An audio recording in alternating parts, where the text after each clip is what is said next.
feels like I'm meeting up with an old friend at the National Air and Space Museum in Washington, D.C. Emotionally, I was not at all prepared for the experience, what it was going to be like the first time I looked at the planet from that perspective. Major General Charles Bolden, veteran of the Vietnam War, astronaut, appointed by Barack Obama as the first African-American administrator of NASA. Can anything down on Earth compare to the feeling up there? I don't think so. I mean, there are people who have never been there who will disagree. Charles Bolden got into a bit of trouble after an interview he did with me many moons ago. NASA's head man is being buried under an avalanche of criticism for saying one of his main goals is to reach out to Muslim nations to help them feel good. I have no further questions for you. No, thank you. Thanks very much. It's been great. I'm glad you took the time. Well, I hope it won't. worked I'm out. like you. I hope it won't be 13 years. Yeah, we'll see each other soon. Yeah.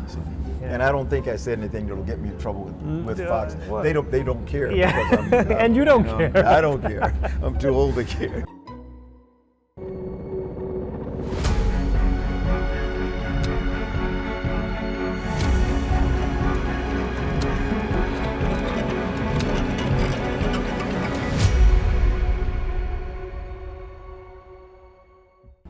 Major General Charles Bolden.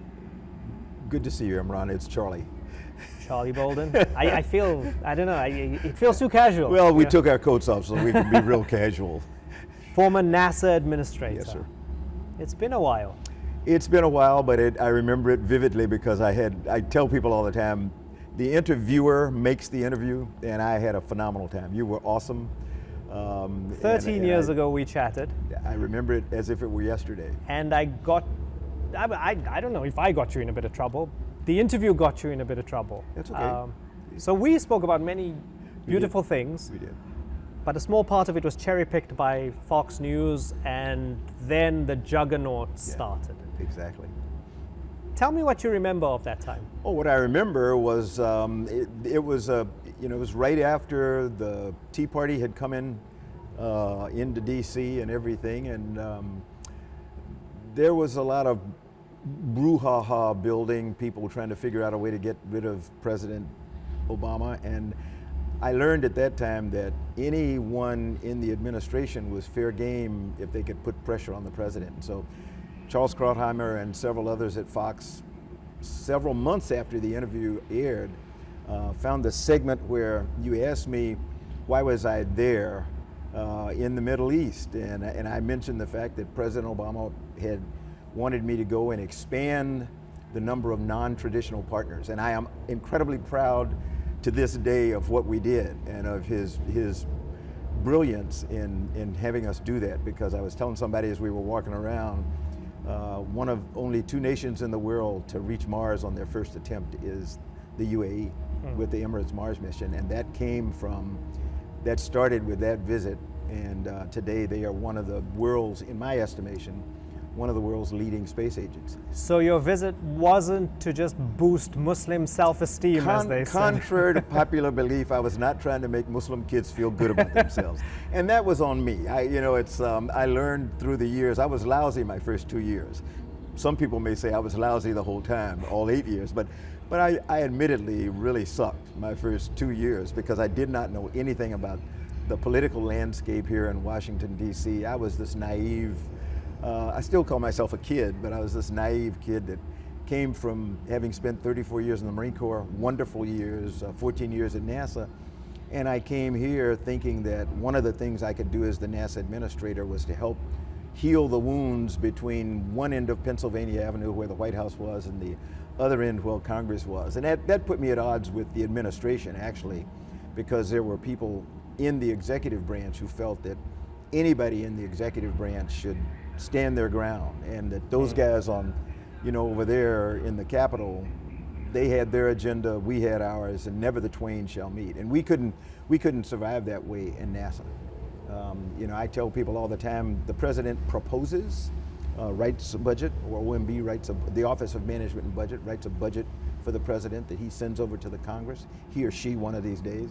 And then Congress takes it and chews it up and spits it out.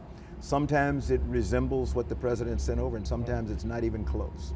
And when we pick arguments, as we were beginning to do in the early days of the Obama administration, no one ever wins. You end up with a half-baked everything, and so it was an interesting experience. But you set us up perfectly.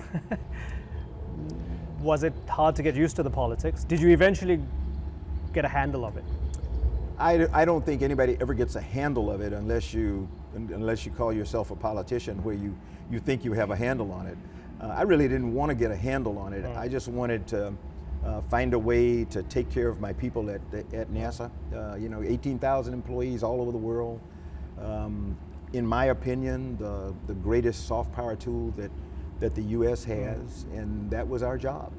And so if I could keep people in Congress and the administration off my people, keep them away, if I could be like an umbrella, that people could hurl the slings and arrows at me. And that was one of the things that it actually turned out to be fun to watch the guys at Fox News wrap themselves in all kinds of circles and knots, trying to get at me so they could get at the president. And I actually enjoyed it.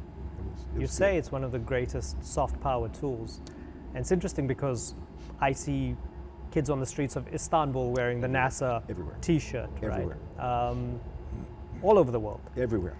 The United States as a superpower, superpowers sometimes do not very nice things, so people have a love-hate relationship with the United States, sometimes for very good reason, based on some very terrible things that the government has done. But when it comes to NASA, it seems to be unimpeachable in the collective consciousness. Correct.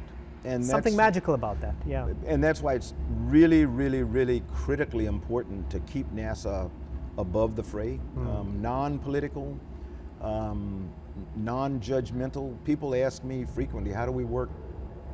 How can you keep working with the Russians on the International Space Station? They're a vital partner, and whatever we're not doing right now diplomatically with the Russians will heal one of these days. The good of the planet, the survival of the planet, can't go up and down. We can't pick partners in something so difficult as trying to solve the climate change problem. If anybody has any doubts, and I heard you talk in another interview about it. Which one was that? With Ron Garda. Oh yeah. If anyone has Glad you watched it. If anyone has any doubts about the interconnectedness of this world, this planet, you should have been paying attention the week of the 4th of July when we went hottest day on the planet in its history, hottest day on the planet in its history the next day, hottest day on the planet in its history, 3 days in a row where we continually broke the average temperature record for the planet. And that's because every nation in the world was suffering from heat. So there were no borders or boundaries that made, the climate issue a problem of the United States or a problem of China. Beijing was blistering. Charleston, South Carolina, Columbia, South Carolina, my hometown, was blistering. In the south, in the south of the equator, where it was supposed to be nice and cool, the temperatures were not like up here, but still adding to this average temperature that we had just never seen before. And it's not over yet. And so it's incumbent upon us to save ourselves. One thing I learned from being in space is that Earth is good. Earth is very, very, very resilient. It's been around for maybe a couple of billion years, I'm not sure. And it'll be around for a couple of billion more, as long as the sun can survive. We will not be around if we don't get smart quickly, and solve the problem of increasing temperatures, increasing what I call food deserts around the planet, where we can't grow. Plants won't survive. Water is very scarce, and we are constantly creating climate refugees, and or environmental refugees, and the people that are always called upon to rescue the environmental refugees in the United States is the U.S. military. And so we burden them with trying to save the people on the planet from ourselves, and that's not very smart. What would you say is your role now as an elder statesman? Is that an Imran, insult? no, I love it. I love it. I love it. So, I'm going to keep that in mind, I mean, because I'm going to mention it to my grandchildren when I see them the next time. You know, I was referred to as an elder statesman, and my wife is sitting here in the wings. I don't know how she feels about it. So she's heard it, but as a mature, wise man, yes. no longer in the position at NASA. Yeah. Do you feel that being this voice talking about climate change, talking about the need for cooperation, talking about the need for countries to work together in spite of the political differences, even though there's war raging in Ukraine right now, despite all of that, cooperation is needed more than ever. Do you think this is where you position yourself now if people want to hear your opinion? I don't think I have a choice. You know, the one thing I am finding out now that I'm 6 years removed from being the NASA administrator is you never stop being the NASA administrator in the eyes of people who knew you then, or people who have heard about NASA wherever you go around the world. My wife is really hard on me when I put on my NASA shirts.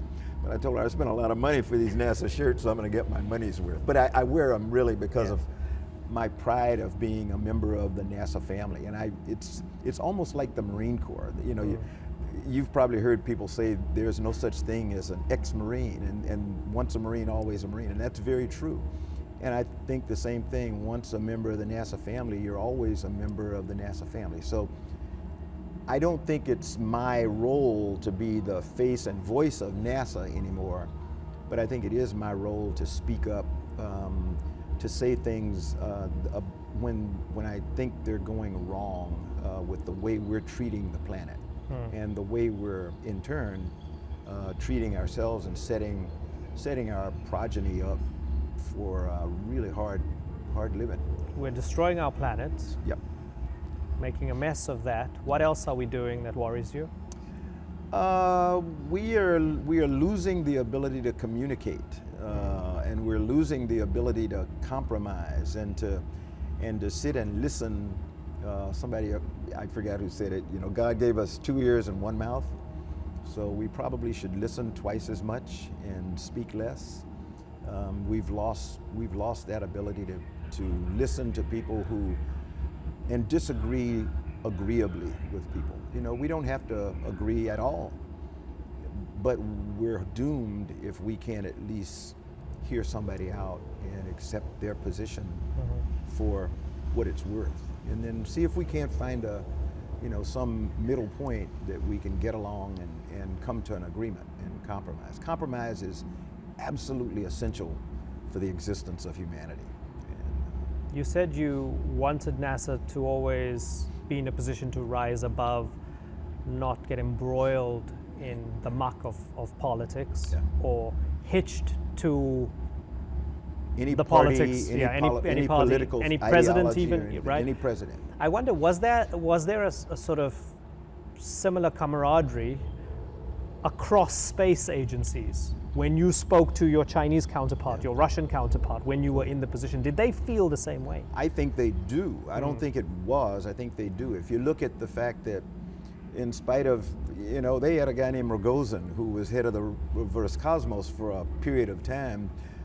That was a big strain on the relationship between NASA and Roscosmos, but the working people, the cosmonauts, the astronauts, the flight controllers, flight directors, they all weathered the storm. I mean, every organization gets a toxic leader from time to time, but it's important, it's incumbent upon some nucleus of people inside the organization to try to help hold it together until the toxic leader passes.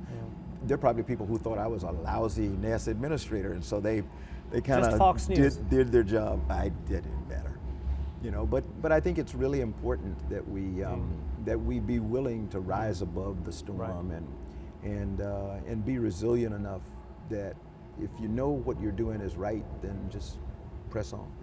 You say the president proposes and Congress disposes. There was an agreement with China that got spiked. Yeah. Tell us a little bit about that. And it was a prospective agreement with China that came to an end as a result of something called the Wolf Amendment. And a dear friend of mine, Congressman Frank Wolf, if he's watching this interview, hopefully he hears me say he is still a dear friend of mine. Although we disagree vehemently on, we had the same belief about human rights, the critical importance of human rights and fairness to everybody on the planet. Congressman Wolf probably visited China more than any other human being in the U.S. Congress because he loved the Chinese people and everything. But he felt that we could isolate China into good behavior. And so when President Obama expressed an interest in trying to find out if it was feasible for us to work collaboratively with China in human spaceflight, and I took a team of folk over and spent 10 days visiting in Beijing, Shanghai, and then out to the Gobi Desert to their launch site, we came back with an understanding that we can make this work. This is not going to be hard. We know how to do it.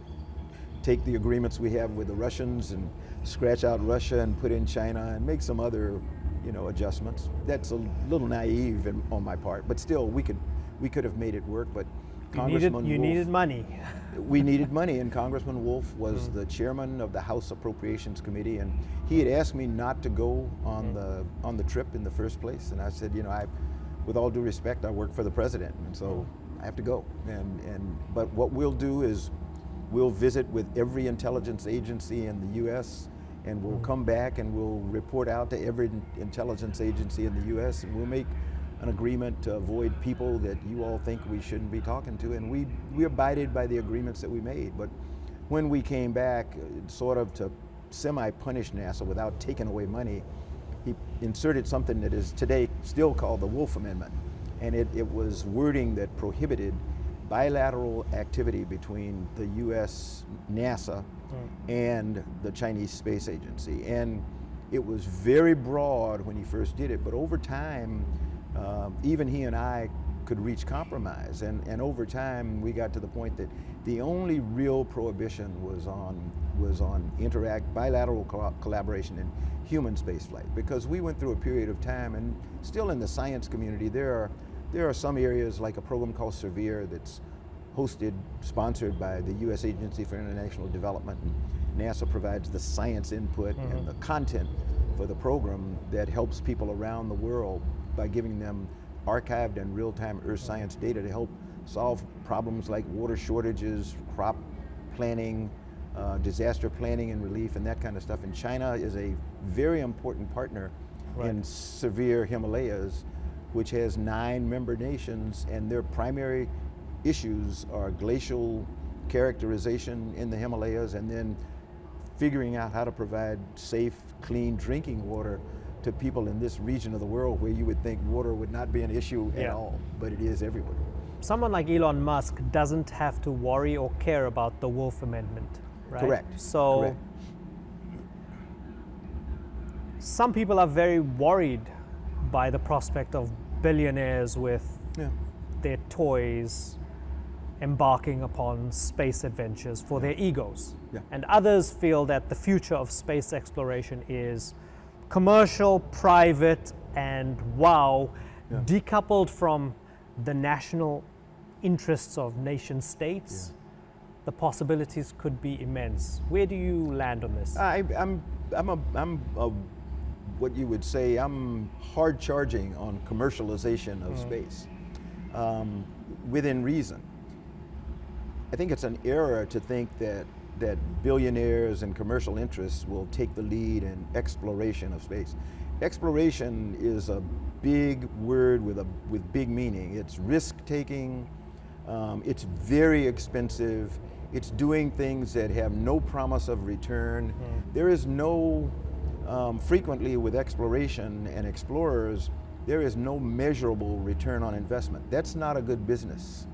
So no matter what people say who are worried about the billionaires taking over exploration and countries, losing their grip, billionaires are billionaires because they pay a lot of attention to the return on investment, to the bottom line, ROE or ROI or whatever you call it, and EBITDA. These kinds of terms mean things to them. And we spent 2 years with the national academies asking for a blue ribbon panel to come back and tell me as the NASA administrator, give me a measure of the return on investment of human spaceflight. Where can we put a dollar value on it? I mean, these were very learned people, to include Mitch Daniels, the former governor of Indiana, former head of OMB. He was brilliant in leading that team, and he came in and he was really down when he came in to report out to me. He said, you know, I have to admit, I'm going to really disappoint you. He said, we don't have an answer. He said, we came into this, some of us feeling really hard over that exploration was critically important. Human exploration was critically important. Some of us came in thinking it was a waste of time. We are all now in agreement on one thing. It is something we cannot not do. Right. The U.S. cannot not do. We can't give you a dollar value on it, though, because it just doesn't have that kind of measurable metric, if you will. So that's why I think it will always be nations and national organizations that will be on the vanguard, on the forefront of true exploration. And people are going to be critical of that statement because they're going to say, well, what about climbing Mount Kilimanjaro and doing that? No nation did that. That's different. We're almost out of time, unfortunately. I'll try to talk shorter. Well, maybe I'll just have one more question for you then. Charlie Bolden in the 1940s, born into the racist, segregated South. More than 7 decades on, here you are in the National Air and Space Museum. In other parts of this museum, the very rocket that you went up into space with is here on display. Parts of it. You've led a good life. I've led a fantastic life. I cannot complain. If you had to tell that boy that this is where he'd be in his 70s, what would he say to you? Oh boy, he'd probably tell me I was smoking dope. You know, you're crazy. If I had to tell that boy in those days, because I was, as you imply, I was that boy, and this going to space was nowhere in my plan for life. Not even the first big plan I had was getting to the United States Naval Academy when I was 12 years old. I saw a program on television called Men of Annapolis about life at the Naval Academy, the beautiful white high-collar uniform and all the beautiful girls come into the campus like my wife. It was all about the girls. It was, yeah, it was. My wife actually came up from Spelman College in Atlanta, Georgia. But it took meeting somebody like the late, great Dr. Ron McNair, who had wanted to be an astronaut all his life. And in spite of coming from the same place I did, he and I grew up 42 miles from each other, both living, you know, in the segregated South as young black boys. He always was determined, and his family will tell you that he was going to be an astronaut. Wasn't anything I had any interest in whatsoever. Two things I knew I was not going to do when I left Columbia, South Carolina, when I left C.A. Johnson High School to go to the Naval Academy. I was not going into the Marine Corps under any circumstances because I thought Marines were crazy. Just a wild and crazy bunch of military guys. And I was definitely not going to fly airplanes. That was inherently dangerous. And I had this saying, my mother, Ethel Bolden, did not raise any fool. So those were the two things that I knew I was not going to do when I went to the Naval Academy. And my life started changing when I met my first company officer, a young Marine major by the name of John Riley Love, who became a role model and a mentor for me and a lifelong friend. Even after I graduated, we stayed in touch, and he was invited to, you know, everything I did, my launches and everything, and he was at my change of command, my assumption of command when I took over the 3rd Marine Aircraft Wing and out in California where he and his significant other were living. And then I decided I wanted to be a test pilot, and that came out about, that was Jackie's fault because she didn't want me to be an infantry officer going to Vietnam, and she kept beating on me about, we got to go to Pensacola, and I finally gave up. I said, okay. I didn't like crawling around in the mud. I said, you're right, we're going to Pensacola. Fell in love with flying, and then again, because people came into my life who influenced me. In this case, it was another Marine, one of my primary flight instructors who was a test pilot, and talked about how difficult it was, how challenging it was. That made me decide that that's what I wanted to do next, which gave me the opportunity in 1978 to meet Ron McNair, who had just been selected among the first group of space shuttle astronauts, the first group that had, some test pilots, but definitely not all. 35 people who represented the spectrum of the U.S. Scientists, engineers, test pilots, people, 3 black men, a Jewish woman, a young Asian kid from Hawaii, and that was the beginning. And then a vehicle in which we could fly that kind of group of astronauts, a miraculous vehicle like the shuttle that, although people like to say it was a technological marvel and it will go down in history as one of the greatest things we ever invented, I tell them, nah. Its legacy is opening the ability to travel to space to people of all walks of life, because for the first time you didn't have to be an astronaut or a scientist. You could bring whatever your talent was, and we could put you in the vehicle, and then you could go contribute. It's great. I'm hoping it's not going to be another 13 years until we chat again. I'll have to come to Istanbul. Yes, please. Yeah. You're most welcome to come. Well, Jackie and I have not been there, so maybe we'll put that on our bucket list. Open invitation. Yeah. Thank you so much. Thank you. Thanks very much. All it's been the best. great. Thank you.